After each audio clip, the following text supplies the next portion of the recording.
my name is Samson, and on my TikTok channel and usually on my YouTube channel, I talk about Canadian politics.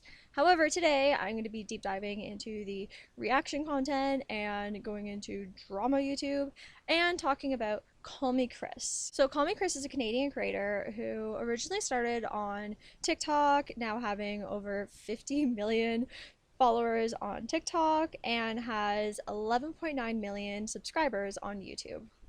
And recently, before it became unlisted, KallmeKris put out this video here about BookTok, where she called consumers of romance novels basically crazy and said that they should take bi-weekly therapy and go touch grass. Now, this video has been edited. It is no longer the original video that she put out before it was unlisted. And after the backlash, which I think she deserves rightfully, KallmeKris put out this apology video, which is 5 minutes long. 5 minutes of her just saying, oh, you know, it's my opinion, I'm so sorry. I didn't realize how close people held these books to their hearts. And I would like to direct everybody's attention to the title here. It says, now, BookTok is wild. The thumbnail of this video, I can't really see it anymore because it is unlisted. The thumbnail for this video has KallmeKris holding up one of the books and looking a little disgusted. However, before KallmeKris unlisted this and edited it and took out a lot of the context that people were upset about, the thumbnail looked more like this. KallmeKris with a Mr. Beast filter on, two women who are crying and happy over these books, and the title used to be, these viral TikTok smut books are really gross, saying that these books are absolutely disgusting and vile, which, don't get me wrong, I'm not somebody who enjoys really romance books in general. I read more nonfiction than fiction. However, I'm not gonna ick someone's yum. Like, to me, it comes off as very immature. Now, this video here that I have queued up is a video where they make fun of KallmeKris's apology video, literally posting a parody of it. I thought it was extremely funny, and it also shows the original thumbnail as well. I see BookTok books, what some may call smut.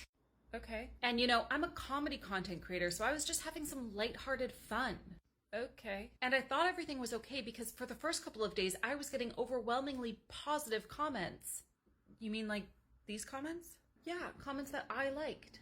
That's an interesting perception of positivity. But then BookTok found the video, and that's when I realized I fricked up. And in the video, in the apology video, KallmeKris literally says fricked up. Here's their handle.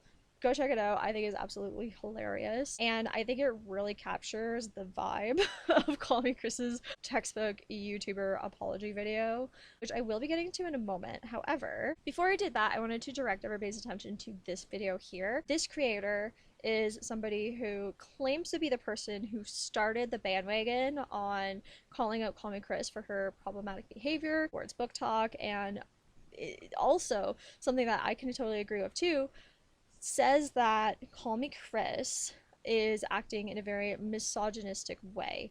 And that's something that like I have noticed going through some of KallmeKris's videos. Originally, I followed KallmeKris around 2020 like everybody else did, and then around 2023, KallmeKris came out with a misinformation video about a Canadian bill called Bill C-11, and I started calling her out. After I started calling her out for that bill, I decided to make this video that I'm making now, and I checked out a few of her other YouTube videos just to get a kind of vibe of who she is and try to see like where her politics lean. And when I did that, I discovered some really problematic behavior, stuff that I'm going to be showing in this video as well, and it's very validating to see that other people, even if it's just through the BookTok video, that other people have also noticed this misogynistic behavior that I've seen, these sort of like pick-me tendencies, if you would. So this creator, like I said, claims that they are the person who lit the match and started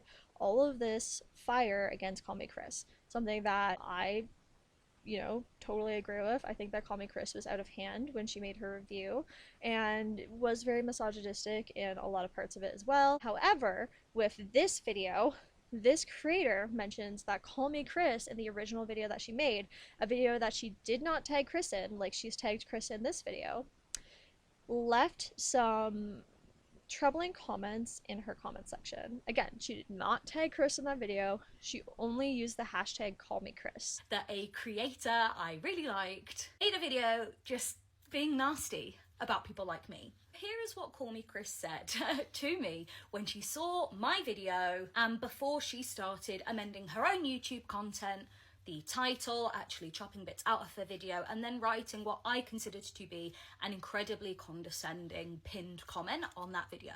Her pinned comment on her YouTube video, which has since been unlisted, but you can go find it, is in response to this content, okay? In terms of the timeline, Kris made her YouTube video, I made the video these comments are on, she wrote this, and then went and started making amends to her video, to her content out there, and wrote her pinned comment. So Kris said, I went into a full analysis of why I think people read these books and why I understand why they do and why I even read them. I'm not pro rape, abuse, grooming, even if it's fictional. That's my opinion, and if you have a different opinion, that's fine. It's a free country. Girl, if you thought that this was fine, you would have thought that in your head and left it there, and not immaturely, not like a child, left this petty comment. Now, I'm not going to watch all of KallmeKris's apology video, the one that she made in response to BookTok and all of the backlash that she got. However, I am going to play bits and pieces, just especially the parts that I found to be the most telling, especially considering the fact that like she's making a textbook YouTuber apology video in 2025, something that at least for me, I think younger people aren't really going to take seriously, at least younger people who aren't diehard fans and stans of KallmeKris. I find that young people nowadays see stuff like this and see it as disingenuous and, you know, just not authentic.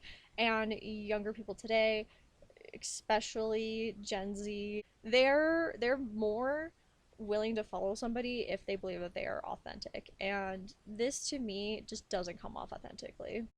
Hey guys, so I made a YouTube video and I upset BookTok and just frigged up.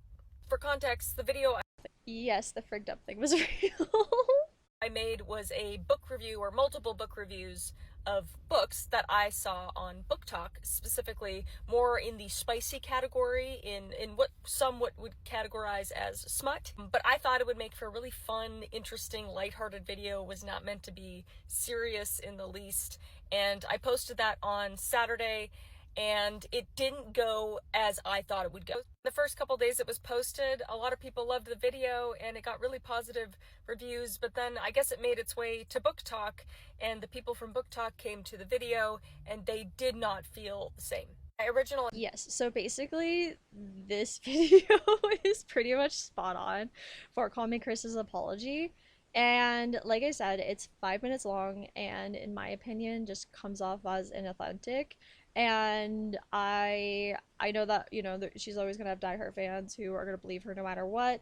However, it's not convincing me, and especially after seeing how she's been reacting in people's comments. This is just one person. Apparently she's doing this to many other people as well. I don't believe her apology, and this girl says that she wishes that KallmeKris would make a more direct apology to the people that she was talking to in the comment sections, and I totally agree. I think that this apology doesn't cover everything else that she's done since posting her video. books, poke fun at myself, and also poke fun at just the genre in general, not thinking that it meant that much to people, but in reading the comments, I'm realizing that I just got the tip of the iceberg. I did not know how deep BookTok went, and that is on me.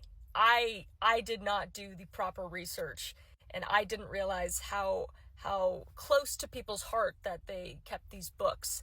And I really did. I don't know about anybody else, but at least to me, especially after what I've seen later on and some of the misogynistic things that I've seen her say in other videos, I found that part where she's like, people really hold these books close to their hearts, be a little condescending. And I'm going to replay it, and, you know, if you don't feel the same way about it, that's fine, but that's how I'm interpreting it, especially after how she's been passive aggressively responding to people who have been critical to her in their videos, in their comment section, directly, like physically typing it out and going into their comments. It seems a bit passive aggressive to me. I did not know how deep BookTok went, and that is on me. I did not do the proper research, and I didn't realize how close to people's heart that they kept these books, and I really did upset people. And how close to people's hearts they kept these books. Again, it comes off as passive aggressive to me. Also, I don't believe the eyes. I don't believe the welling. This is giving Shane Dawson apology. This is giving old school YouTuber apology video. And especially as somebody who is, I'm about to age myself here, somebody who has been watching YouTube since 2006 and has seen pretty much all of the OG YouTubers' apology videos and the multitudes of apologies that followed after. I don't believe this video. I don't trust it. It's giving, I'm doing this to make my PR team happy and to try to shut up people and to not lose more fans to this controversy. when I make a video, I want to entertain people and have fun, and I miss the mark. I try to make jokes here and there, and some people like them, but a lot of people didn't like them, and it's completely valid. I'm very lucky to have an audience that is so incredibly positive, which I'm very thankful for. So I'm not used to getting a mass amount of hate or criticism. So when I see those comments in mass, I panicked. Sorry, there was a jet. Anyway, I panicked, absolutely. I did a very human thing, a very flawed human thing, and I went fully into defense mode and was just trying to reassure people that I meant no shame or judgment and that I thought that would help, but in doing so, it was just completely unproductive. That's part of her apology that I also don't see as genuine, when she's like, oh, I have never gotten this much hate or criticism. Like, do you see it as hate or do you see it as criticism? Because a lot of people are going to react by saying this is just hate. A lot of people are just going to react and saying, oh, but she's disagreeing with these themes that are toxic and bad. And I've even had people in my videos be like, oh, well, it's reductive and it brings back women and it perpetuates this like toxic masculinity and blah blah blah, and things that like it doesn't do. I think trying to look at these books and judge them to such a high degree, and also blame these books for, this is something that somebody else in my comments said, for lack of literacy, I think is a little too far. I think it's a little too far. These books are just meant to be enjoyed by people who enjoy the content. Like, I'm not somebody who likes monster fucking, but I have enjoyed yaoi. So I'm, again, nobody to judge, right? And yaoi has a lot of problematic stuff in it too, don't get me wrong. However, it's fiction. It's not real, and it's not something that people should be internalizing so much. And I think Kris really missed the mark, and I believe, just based off of what I've seen of other content that Kris has made, I think that Kris thought they would be an easy target. And because of that, she thought this would be an easy win. She'd make a lot of people laugh in her audience, and they would all just kiki about how crazy these people who enjoy books are, and it didn't end up like that for her, and she reacted, again, like she said, in a very human way. However, in a bad way, and in an immature way, and in a way that she should be, you know, holding herself accountable for, and saying things like, I'm not pro grape abuse brooming, even if it's fictional. That's a pretty hard stance. And that's something that, again, she says is her opinion, but opinions don't always hold as much weight as you think they do. So you can go watch it yourself if you want. It's not monetized or anything, but I think it's important if people... I disagree. Literally when opening up this video just now, I got an ad. I'm gonna see, let's see right now. Let's do a little experiment. Does that look not monetized to you? Does that look like it's not monetized to you? Like, don't get me wrong. I'm sure YouTube is doing something like this in the back end too. They're making their own ads, they're putting them in and stuff like that. And she did take out the sponsorship. There was literally a sponsorship in this video as well that she removed after the fact from the comments. However, There's still ads on this video, even though it's unlisted. So her saying, oh, I demonetized the video, I don't believe you. For something for me to take into consideration, which I have now. I have taken down the video. It's unlisted, so you can go watch it yourself if you want. It's not monetized or anything, but I think it's important if people... It's monetized, Kris. Still probably making AdSense on this video. This video that you unlisted, this video that you said was demonetized, that you took away the monetization from, that you did. Oh, look at that. You have a code for your company on there as well. You took away the Skillshare sponsorship, but you put in a 10% off code for your own candy company. And there's an ad on the video.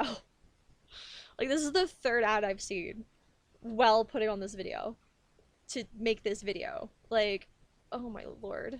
Oh my lord. View category or commentating category is probably for me. So I'll stick in my lane and learn from this whole situation. So I really appreciate if you watched this whole video. And let me know what kind of books that you're enjoying in the comments, because I'm really enjoying reading again, and I think it's really important. And I hope that all makes sense. All right, so that was KallmeKris's apology video, and to with the question that KallmeKris had, a book that I have started rereading again is this book right here. And oh, beauty guru. No, okay. It's called Women Work, Sexual Politics in 18th Century England. It's by Bridget Hill. She's a historian. She went to Queen's University. And this book talks about how women throughout history, especially in the 18th century, 1700s, and in the early 19th century, 1800s, women were working mostly at home, doing things like agriculture and other jobs, seamstress, weavers, flower sellers, many different jobs that we don't usually associate them working with and doing that kind of stuff. We usually associate them with being like stay-at-home moms, things like that, which are historically inaccurate. Now you might be wondering, why are you bringing that up in this video? Well, foreshadowing, and you will see. All right, so now that I've finished talking about the BookTok thing, I've showed KallmeKris's apologies, I've kind of shared my opinions on how I felt about it, and I've shown videos of people sharing their own one-on-one experiences with KallmeKris after this controversy came out. Now, I would like to focus everybody's attention to this video here. So this video is KallmeKris's Bill C-11 misinformation video. This is a video that I have been reacting to for a long time, since March of 2023. I have been trying to counteract Bill C-11 misinformation, both in this video, in Chazanian videos, in JJ videos, and other people just sharing misinformation about Bill C-11. Now, you might be wondering, what is Bill C-11? So before we get too far into this video, I would like to draw your attention to this. So this is the Bill C-11. Originally it was called the Online Streaming Act. It is such a mouthful. An act to amend the Broadcasting Act and to make related and consequential I can't even fucking say it, amendments to the act, to other acts. This bill was created to modernize already existing regulations that we have in Canada. In Canada, we have a regulatory body called the CRTC, which regulates, as you can see in the name, radio, television, and telecommunications. Now it includes internet in the regulations that the CRTC is responsible for. So this page here is from the Canadian government website. It answers a lot of common questions in regards to Bill C-11. Now, I'm not going to go through all of this right now because I am making a part 2 to this video where I go specifically into the act itself. I talk about Bill C-11 and I talk more about the government side of it as well, and I talk more about like how other politicians have been pushing against this bill, and I also share how my own MP reacted to this bill and all of that. However, like it says here, the last major reform to the Broadcasting Act was in 1991. It's 2025 now. So in 2023, when this bill was first brought up, when it was first, starting to like pass and stuff like that, it had already been over 30 years since we updated the Broadcasting Act. It was about time that we updated it. And one of the biggest questions that a lot of people had regarding this bill was, is it a censorship bill? If you go to Q7, is this bill about censoring Canadians? No. The Online Streaming Act is about ensuring that Canadian music and stories are given fair chance of being discovered. And as you can see here, sort of a second part to the question number 7, we have question 11. What does discoverability mean in context of Bill C-11? So it goes into how basically what this bill does is it increases the likelihood of, I'm just going to scroll this down so you can see more of the paragraphs instead of the question now. It increases the likelihood of Canadians seeing Canadian content. When TikTok went dark in America and there was those like 14-16 hours where it was just Canadians, the rest of the Commonwealth, Europeans, and other countries around the world without Americans on TikTok, there was a moment where people were seeing a lot more of their content getting more views, being more seen. They were getting a lot more followers. I did. I went from 3,000 followers to 5,000 followers.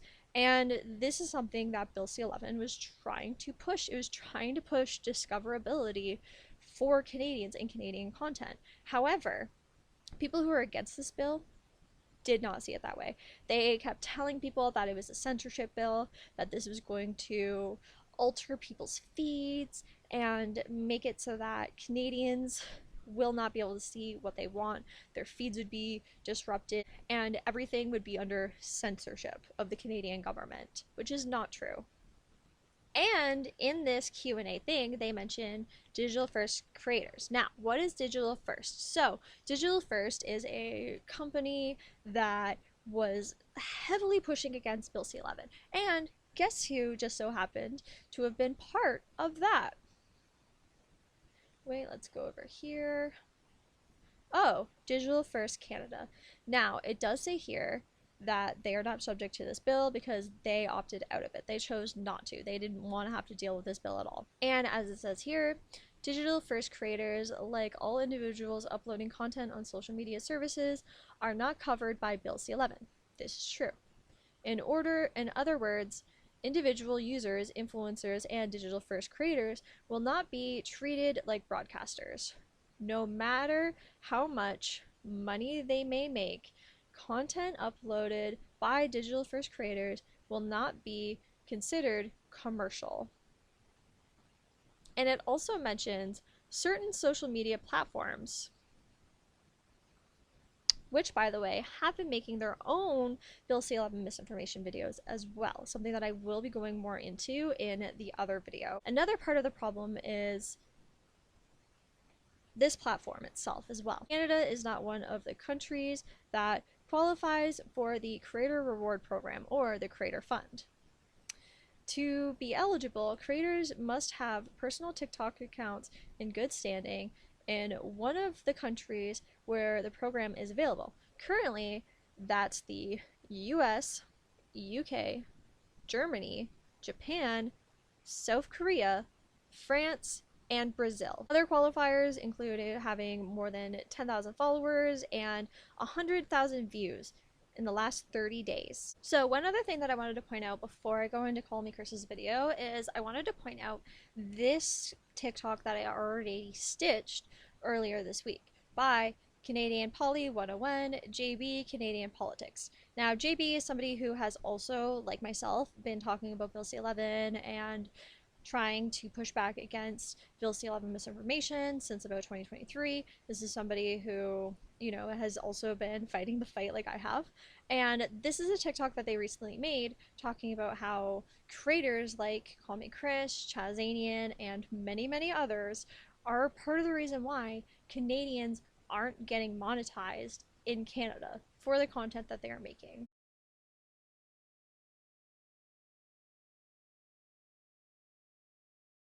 I also wanted to let everybody know that I don't know if the sound is something that's going to get me flagged or watching it on silent.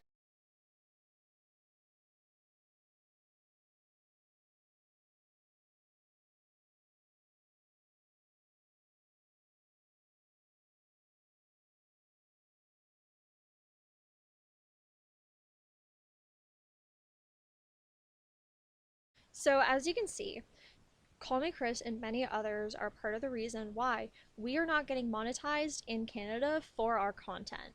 And a lot of it has to do with Digital First Canada. But for now, we are now going to watch KallmeKris's misinformation video, and I'm going to talk about this a little bit afterwards too.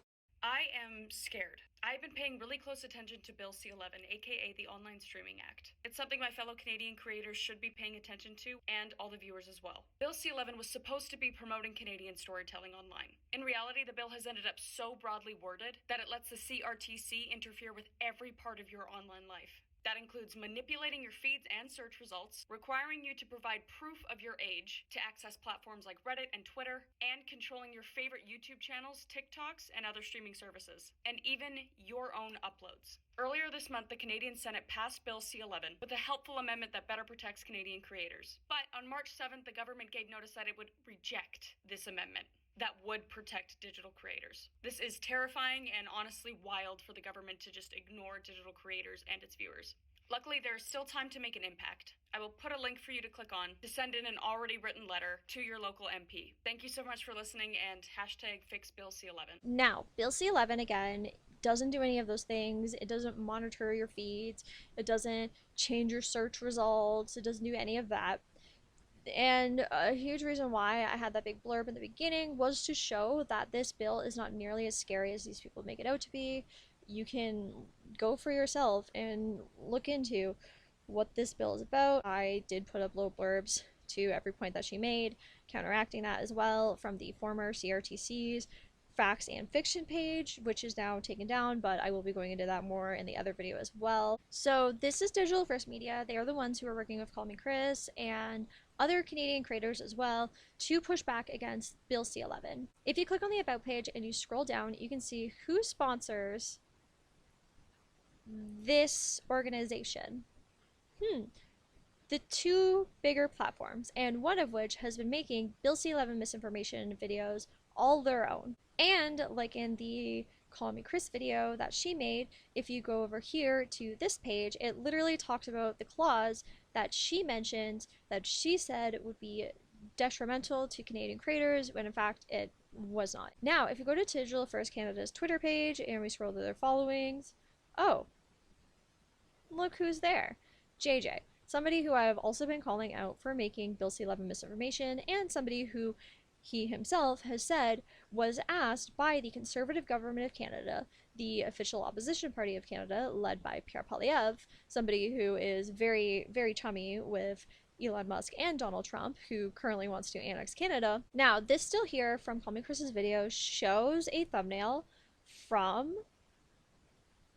this corporation's account where they're making Bill C-11 misinformation video. It also shows one of the JJ videos, considering the fact that he has a whole playlist that has so many different videos made against Bill C-11, and previously Bill C-10, the previous bill that Bill C-11 was formed from, and then that one got scrapped, and then it became Bill C-11. One other thing I really wanted to focus on is this here, her merch store. The original video that was on TikTok didn't have something like this, and personally, I think it's really icky and a little dystopian to have something like this show up on a misinformation video. So this is JJ's video where he mentions that he was called to testify against this bill by the Conservative Party of Canada. I'm going to show a clip of it right now, and like I said previously a few times now, in my full Bill C-11 video, I will be going into a lot of the videos that JJ made that are complete lies about Bill C-11. Now let's hear JJ say himself that he was asked by the Conservative Government of Canada to go and testify against this bill.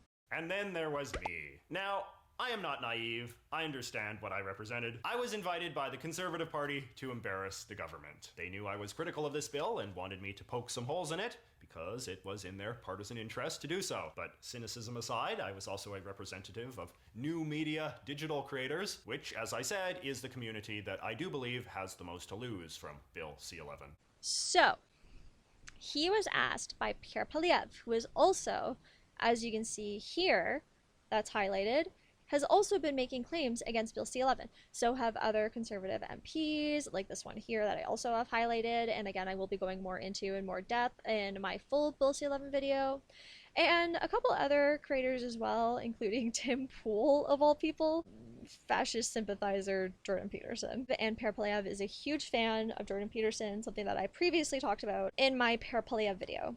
Now, besides the misinformation video that KallmeKris made, like I said before, I did go into her account to try to get a vibe of her politics before making this video, get to kind of know her a little bit more based off of the content that she posts.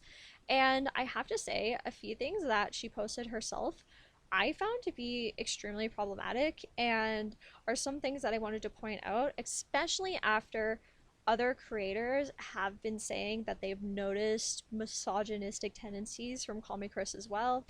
These are some things that I found to be red flags that also came out of KallmeKris's videos and her own mouth as well. But she's also somebody who not only is making conspiracy theory content where she's going over conspiracy theories with her audience, a young impressionable audience, something that I find to be troublesome, but she's also promoting conspiracy theorists on her account and saying that they're people that she likes. And I'm a conspiracy theorist. Here are some things that I will not be teaching my children. That I've seen her before. Dinosaurs. It's a nice fairy tale, though. That we are on a floating ball spinning thousands of miles per hour. Yeah, huh? I thought she was joking. I genuinely thought she was joking. But She's I found not. her page. Oh, it's bad. I have seen this woman before. A lot of things she says is fine. She's like a homesteader. She makes her own. a lot of the things that she says is fine. I find that to be extremely concerning, considering the fact that, again, KallmeKris has 11.9 million subscribers on her YouTube account.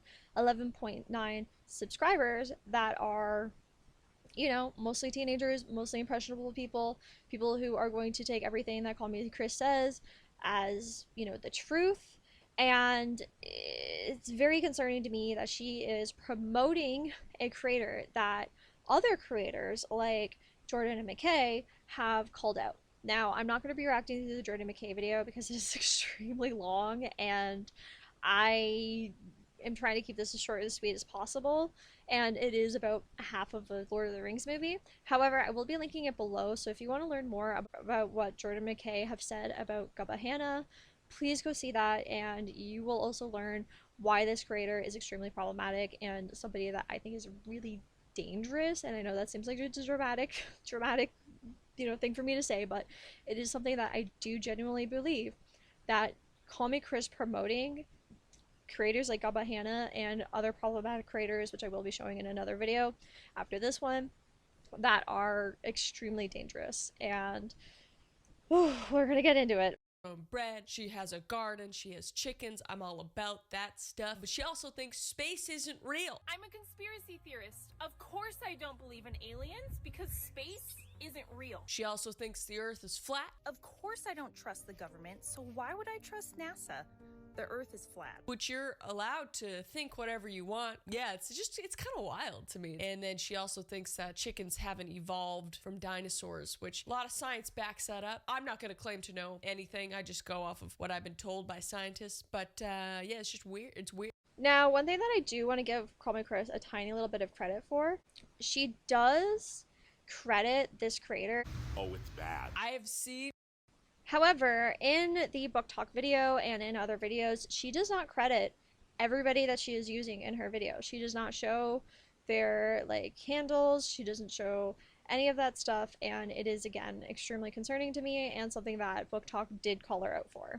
Alright, so getting into the next video, this is a Tradwife video that KallmeKris made a while back. It's called The Tradwife Epidemic is Insane. Basically, she's pro-Tradwife, and I find that to be problematic, especially as a creator who talks about politics.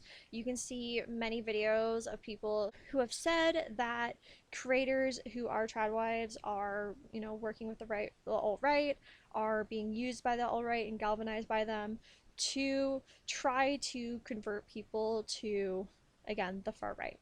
This is something that many people have talked about. Many people, including Tabernacle, who made this video that I think is really well done and actually shows a Tradwife who wasn't, you know, a Mormon wife who was living the traditional stay-at-home mom life and ended up, I can't remember exactly because it's been a few months since I've seen this video, where she either her husband died or he left her with nothing for her kids. She had no job for a very long time, so she had no security, nothing to help her and her children. She is extremely against the Tradwife movement now and is actively trying to encourage people not to join the Tradwife movement. Cavernacle is a really good, you know, like I said, creator who talks about this. He's talked about this many times. He has many, many, many videos talking about the Tradwife movement. Definitely go check those out. I will be linking this one in particular below. Besides KallmeKris, who I consider problematic, I would like to draw your attention to Geek Frogbait. They're somebody who also makes a lot of Tradwife content and has talked about how detrimental it is, how problematic it is, goes into all of the negatives of the Tradwife movement. Please check that out. Film Cooper has also talked about Tradwives, in my opinion, not nearly as well as other people, but he is another example of a man, which foreshadowing, talking about the Tradwife movement. Besides them, another couple creators who I want to push is Emma Thorne. Her video on Tradwives is amazing. Please go into it. She is somebody who survived a cult before, like literally was raised in a cult, so I hold her to high regards in this, as well as Alison Capelet. Sorry, I'm not good with French names. She's somebody who has also talked about the Tradwife movement as well in many different videos. Please go check them out. She's also a sociologist or is studying sociology right now, so good marker of her content. And then here we also have Shanspeare. I am obsessed with this video. Please go check it out. Shanspeare, again, amazing. I watch a lot of Shanspeare's content. Please, please, please, please, please, if you're going to watch one of the videos in my recommended list below, please watch this one. Now going into KallmeKris's video. At the beginning of the clip, she poorly explains what the Tradwife movement is, and she also explains the Mormon religion, and then tries to say that a lot of people who are critical of the Tradwife movement are only critical of them because they are Mormon, and they're just being, you know, offensive and harsh against them because they are Mormon, which isn't true. Yes, the Mormon faith does have something to do with the Tradwife movement. Tradwives like Nara Smith and Ballerina Farms, they themselves are Mormon, and part of the reason why a lot of people are critical of it is not because of the religion itself, even though it does teach toxic, misogynistic doctrine that promotes this type of unhealthy lifestyle. Not only that, but these women who are making this Tradwives video, because they are Mormon, they have to do what is called tidings. So they have to give 10% of their income to the Mormon church. So these women are making thousands and thousands and thousands of dollars per video, and then 10% of that money is going to the church. So they are funding the church with their content, which is why a lot of people are very critical of the Mormon Church's involvement with these two creators. It has nothing to do with them themselves being Mormon and persecuting them for being Mormon. And before I get into this video is I want to go back to this book that I was talking about earlier. So this book again is Women Work in Sexual Politics in 18th Century England. This book again is written by a historian.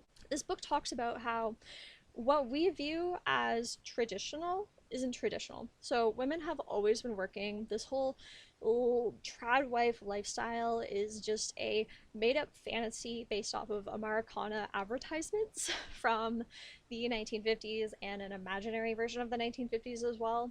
I view this type of content as not a reflection of eons in the past and, you know, years and years ago and all of these things that, you know, a lot of people say like, oh, it feels like we're traveling through time.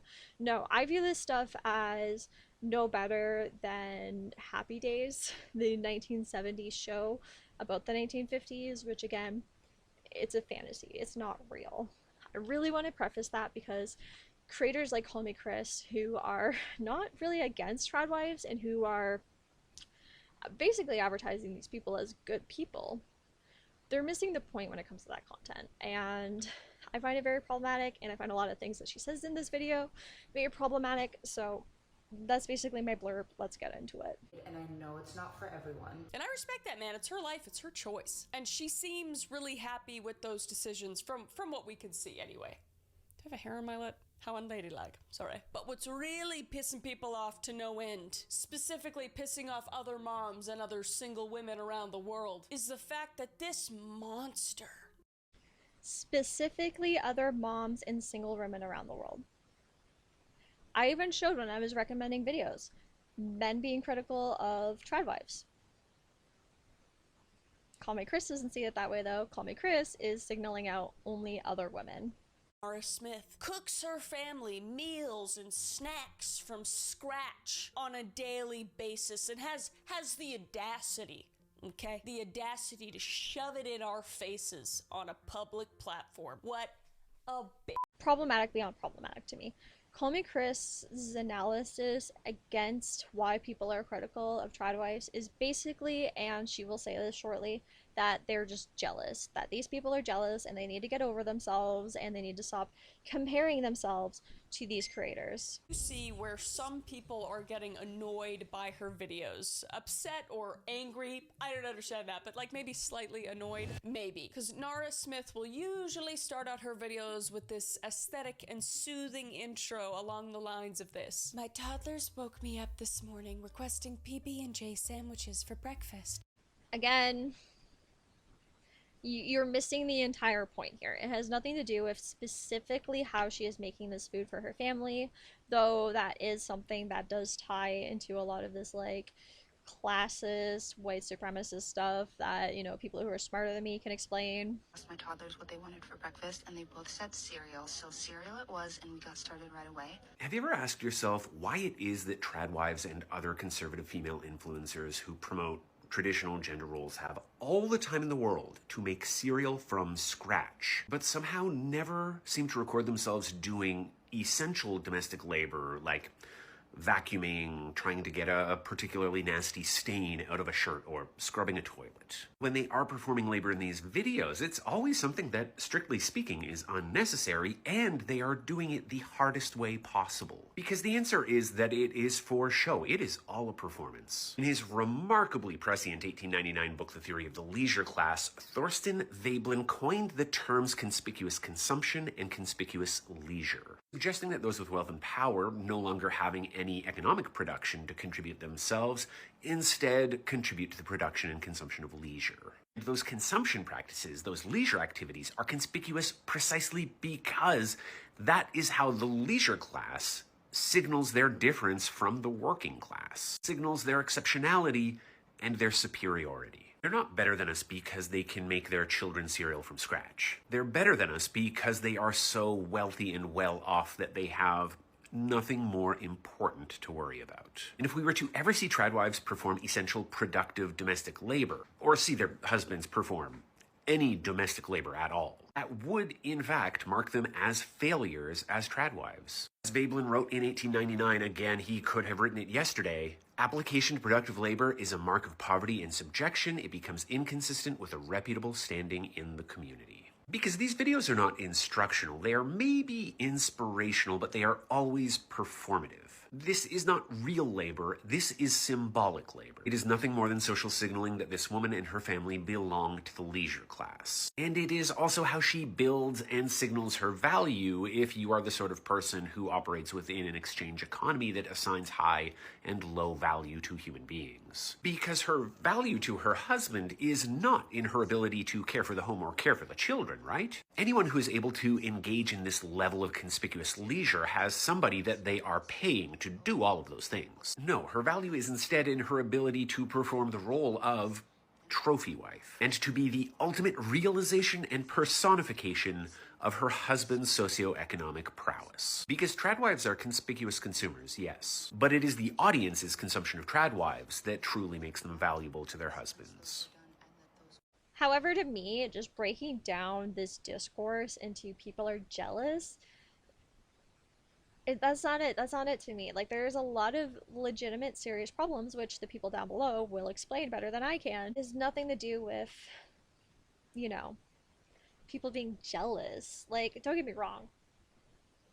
Class consciousness aside, that just lets me know that you've lived a very comfortable life and you do not understand why people would be struggling and why some people might end up being a little envious or jealous, as she would say, of people who are richer than them, people who are clearly benefiting off of the labor, especially Ballerina Farms and her husband, of other people and making money off of them. But again, I don't expect somebody who's literally said that she does not read and has only just gotten back into reading to understand class consciousness. At least call me Kris. This is me being petty, but at least call me Kris. Again, I can hold myself accountable and say that I'm being petty. Until it doubled in size. So a lot of the comments on these videos are positive. She does have a very large positive fan base as well as a, negative fan base, as we all do. But the reason people are criticizing her so much is because the food that the toddlers request often takes about 2 to 10 hours to prepare. So people are just going at her in the comments saying how unrealistic that is. It's kind of funny. And also they're outraged by the fact that she is. They're outraged. Okay, Kris, just tell me you don't like women. Just tell me you don't like women. This entire video, to me, excruciatingly problematic. It's giving pick me. I know calling people pick me's isn't in right now. Like, people are saying it's reductive, and I agree, but also I don't know how else to describe this except for her being misogynistic, and I don't want to give her that harsh of a label. Me trying to be charitable, so I'm gonna say pick me because it seems like the later of the two options, right? Brother. Constantly dressed in anything from an evening gown to a cocktail dress to prepare this food. But I can't even imagine being one of these kids just asking their mom for a simple granola bar as a snack before they gotta head out the door, as toddlers do. Then they have to wait 3 to 4 business days for her to get all dolled up, harvest, cure, and process, and combine all the materials from scratch to make it. But, and that's a big but, mate, she's making it from scratch. She's about to say something, and I'm gonna comment something, and we'll get into it. Dude, if that's not love, I don't know what is. And I'm sure a majority of other people, would be so over the moon if our mothers or fathers took the time out of their day to make us something from scratch, who had the luxury of time to make us something from scratch, which I... Now, again, like I said, part of the reason why people like Nora Smith make these very intricate meals and these very intricate things and does it in this most meticulously slow way possible is basically a rich people flex, right? Look how much leisure time I have. However, unlike KallmeKris, I actually do have people in my life, adults in my life, like my parents, my mom, and more so my dad, who professionally is a cook. He's worked in restaurants most of my life and still does now. And I'm somebody who, and I will admit, I was spoiled in the food department, even though I grew up extremely poor. I was homeless twice type of deal. I grew up extremely spoiled when it came to the food department. There have been points in my life where, I ate nothing but just add water, Alfredo, noodles, and that completely disgusted me out of Alfredo. I can't even eat that shit anymore. However, I had parents who made things from scratch. They made desserts from scratch. They made dinners from scratch. They made what we'd call feasts, which is basically just a dinner with food and a homemade Yorkshire pudding, a homemade beef Wellington, a homemade mashed potatoes, all of that stuff. And you can do those things. A lot of people don't because they don't have the skills to do so. Their parents didn't teach them, and then they don't do it for their kids, and then the cycle continues. However, it can be done, and it can be done with lower income homes like mine growing up. However, that's not the norm for everybody, and I know that. I accept that. I understand that not everybody has that luxury, and I'm not going to judge people for not having that. I'm just going to say that it's not my experience. That's not how I grew up, and I see both sides of it where somebody like KallmeKris might be impressed and might see this as a good thing if she's never experienced that herself. And it honestly makes me feel really sad for Kris that she didn't have that growing up, that she didn't have parents or a father who would make her extravagant meals for dinner and would spend hours of his time before work and hours of his time after work making meals for us, and having a mother who would bake beautiful, beautiful things for them. And it makes me really sad for her. It makes me sad for her that she's holding these people to such a high standard because she never had that in her life growing up.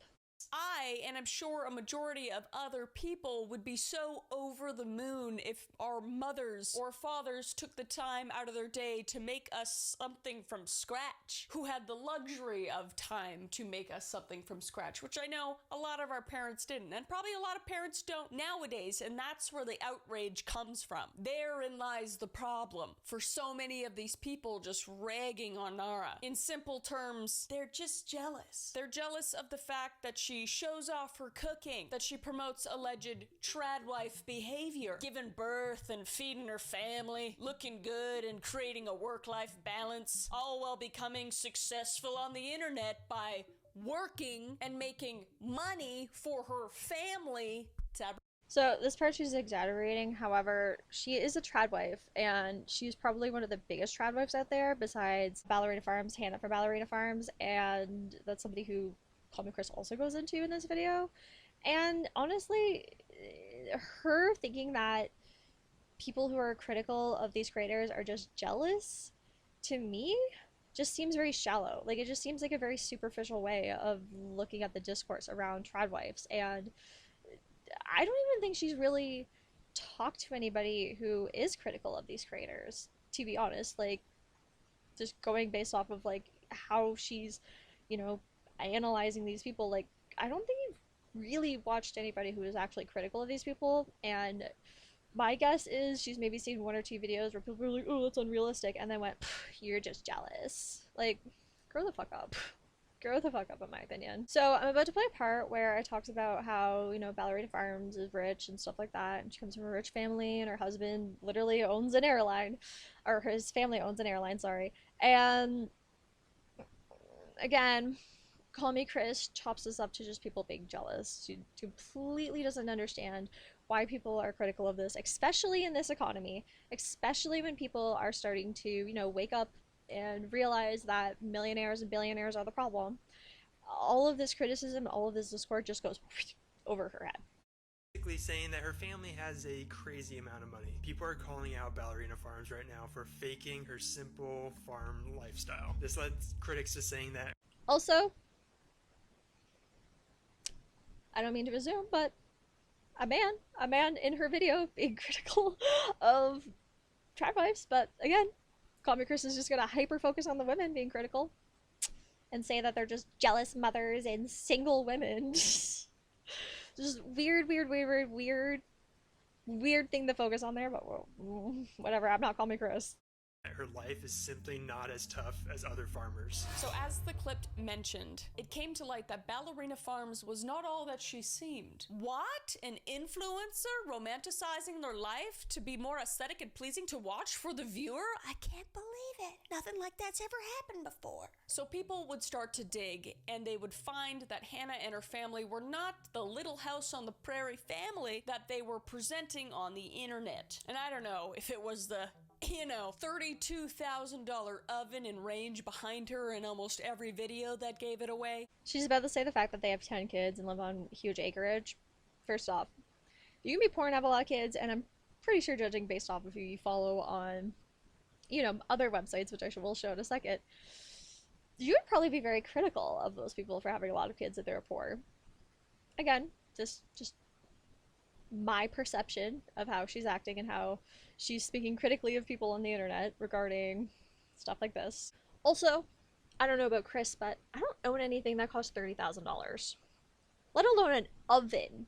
An oven! Jesus. Jesus. Tell me you're out of touch without telling me you're out of touch.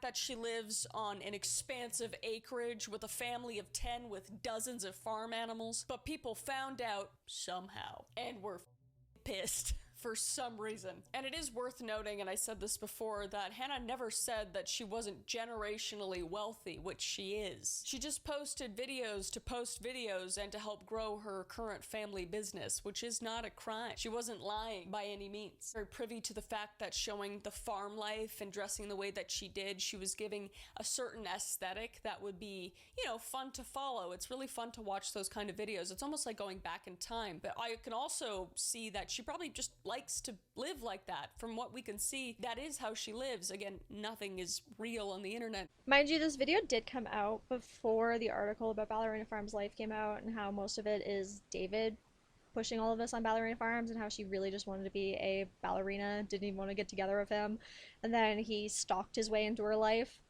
and all of that. However, again, as a fan clearly of Ballerina Farms and these other people, I don't expect KallmeKris to really click into that, you know? Necessarily, but it's fine for her to do that. I mean, that's a space she found success in, and she's not lying about it necessarily, so people being outraged about it is just dumb, pretty much. Okay, first off, Kris, until last week you didn't read books. Secondly, sorry, I know that was rude, but secondly, all of this, she's just trying to do her business, it's too capital pilled for me, and I don't like it.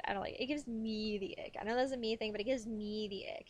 And then she continues on. Oh, she also says that Ballerina Farms, despite other people, aren't flaunting their wealth like other people, and then shows David Dobrik, Jeffree Star, which you can see right there, and Lil Michaela, somebody who was abused by her mom and also her brother, but I'm going to be more critical of the mom because she was the parent in the situation, to making those videos, those fake videos where she was pretending because her parents, or her mom and her brother told her to, and use that as an example of creators who are, you know, flaunting their wealth. Kris, that was a victim of abuse that you're saying is an example of people flaunting their wealth and using it as a, you know, side-by-side comparison to somebody who you see as a positive version of flaunting wealth. I find that very problematic as well, but that's just an old head YouTube take of mine. Okay, so now that we are done talking about, you know, KallmeKris being really misogynistic and being very shallow in her analysis of why people are negative towards I don't even like saying negative towards the Tradwife community. Like, there's a reason for this, Kris. It's not just people are jealous. Now, I would like to also move on to this video and show what in this video that I find very problematic. However, I need to show you who she follows on Twitter first. Okay, so we're gonna go here. Rosanna, cool. She's sweet. Oh! RFK Jr. Raw milk drinking, anti-vaxxer, COVID conspiracist, now works with Donald Trump, RFK Jr. Initially, when I first saw this, I was like, oh, maybe she follows him for the memes. However, after seeing this video and a comment I'm about to show you guys, I don't think that's the case at all. I think KallmeKris might be a little bit more centrist or right-wing than we initially thought. Something that I have previously called her out for on my own TikTok before. So, again, after seeing this comment that KallmeKris left, this video now, in hindsight, gives me the ick. Not only is the first 5 minutes of this video an ad, a full-blown ad for their candy company, it starts in a very annoying way. After the title is, we have something to tell you. I mean, with the right amount of dots at the end of it, but I'm sure Kris didn't type that. Anyways, so let's get into this. So this is a Q&A with her partner, somebody who I've only seen a couple videos of, one of them being the Nikocado video, the other one being the Mr. Beast video, and considering the fact that she's following Rosina, ew, Kris, ew. Why are you dating this white man who probably doesn't even wash his ass? Let's get into it, though. Oh, right, I see. Would Caleb ever move to Canada for Kris? Of course I would. He's lying! I moved down here for a reason. For a lot of reasons. I don't think she'd ever move. Think she'd ever move to Canada for Kris. No. Given a choice. Yeah, there's a lot of things wrong going on up there. Tell you what. All right. Yeah. Both are beautiful and nice, though. Gorgeous. I love British Columbia, but there's some issues. Anyway. I would like to know what these issues are, Kris, because my perspective, again, as somebody who talks about Canadian politics and, you know, world politics and all that kind of stuff too, What do you think is wrong with Canada? Besides Bill C-11, obviously, because you made a whole misinformation video about it. At least to me, for me, I think that premiers like the one I have in my province of Ontario, because I'm from Toronto, you know, setting up the framework for privatized healthcare is a bad thing. Something that, you know, you and your boyfriend seem to be fine with. Your boyfriend who has more rights than you in your country, that your chosen country. Now, a lot of Canadians do end up migrating to the States because they actually get paid down there. But this lady, like we saw in another TikTok that I showed, is part of the reason why Canadians don't have the Creator Fund right now. So, taking away opportunities from other Canadians while moving to a country where you have less rights than your partner. Great. I'm so happy for you, Kris. I'm happy that you're happy in a country where you have less rights than your partner. Would Caleb ever move to Canada for Kris? Of course I would. He's lying! I moved down here for a reason. For a lot of reasons. I don't think she'd ever move. She thinks she'd ever move to Canada for Kris. No. Given a choice. Yeah, there's a lot of things wrong going on up there. Tell you what. All right. Yeah. Both are beautiful and nice, though. Gorgeous. I love British Columbia, but there's some issues. Anyway. Again, like what, Kris? I would love to know what these issues are in your RFK Jr. following Bill C-11 misinformation making opinion.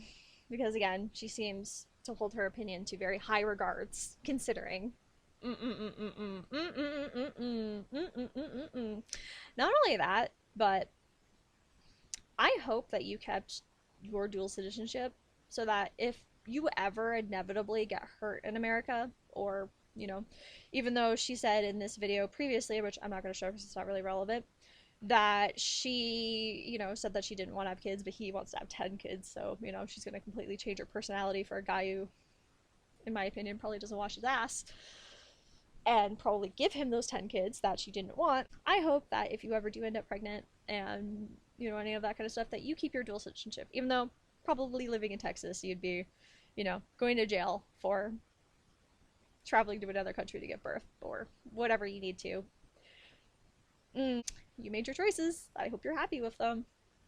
I hope you're happy with them. And I'm not even like somebody who is like I'm not even somebody who is like super patriotic. I think that like nationalism and patriotism is kind of icky. I'm somebody who has been gifted chicken soup for the Canadian soul because of my opinions against the Canadian, you know, government and stuff like that, and things that I'm critical of.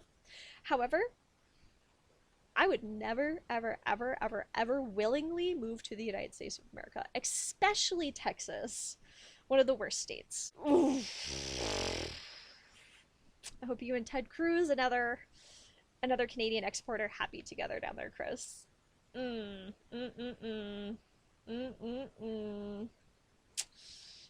It's giving me the ick, and I don't like that.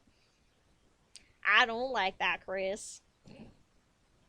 That's it for my video. Again, this is part 1 in a 2-part series. In part 2, I will be talking more about the Bill C-11 as a whole. However, in this part, I really just wanted to focus on KallmeKris, especially since other people are saying things that I've already previously seen.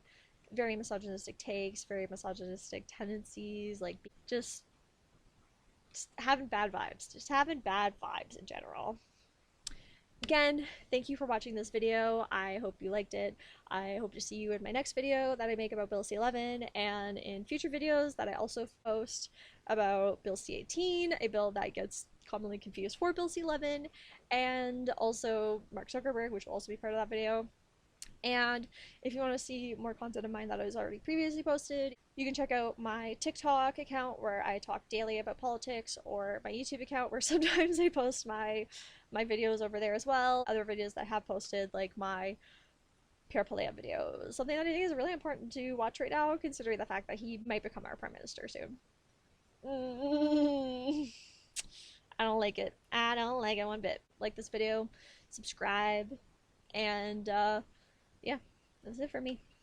I'm gonna go enjoy my free healthcare now, and having equal rights to my boyfriend, and not being a lesser citizen in the eyes of the law in comparison to him. Ew.